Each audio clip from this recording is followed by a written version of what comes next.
This is noticed. The Wall Street Journal had a big article about it in 1992.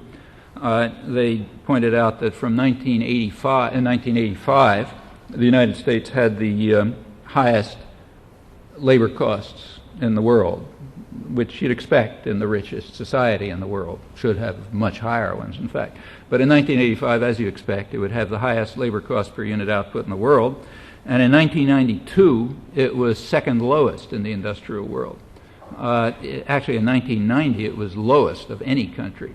But then Thatcher succeeded in smashing down the workforce in England even better than the Reaganites here, so the United States slipped back into second place in the competition to see who could harm working people more.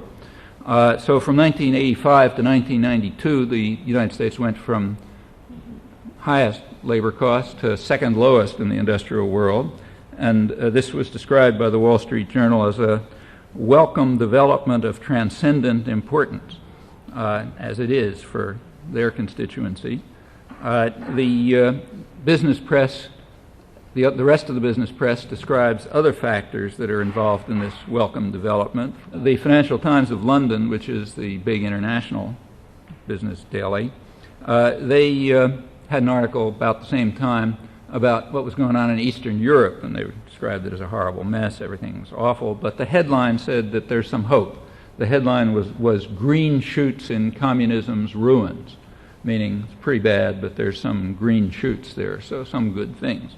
The green shoots are what they described as the rising unemployment and pauperization of industrial workers under the reforms that the West is now imposing, and those are green shoots because it means that you can get workers in Poland, say, for 10% of the wages of the pampered Western workers.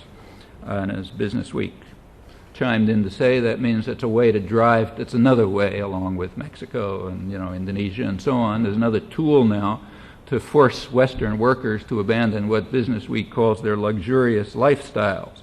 Of course, when GM moves to Poland or VW moves to Czechoslovakia, they believe in the really existing free market. So they demand very high tariff protections and public subsidies to pay them for doing this. Free markets, remember, for the poor. That's tough love, remember, not for the rich. They get state protection. But this is a tremendous weapon against working people by now around the world. That's called the globalization of production. You can see why Harvard professors and Jeffrey Sachs and so on are so delighted about free trade. It's really great for the sector that matters. For the pampered Western workers with their luxurious lifestyles, it may not be so great. And this goes across the board. So Daimler-Benz, Germany's biggest conglomerate, they can now move to Alabama, where they can get workers at third world standards with no labor protection and huge subsidies from the taxpayers of Alabama of exactly the kind that are given in the third world.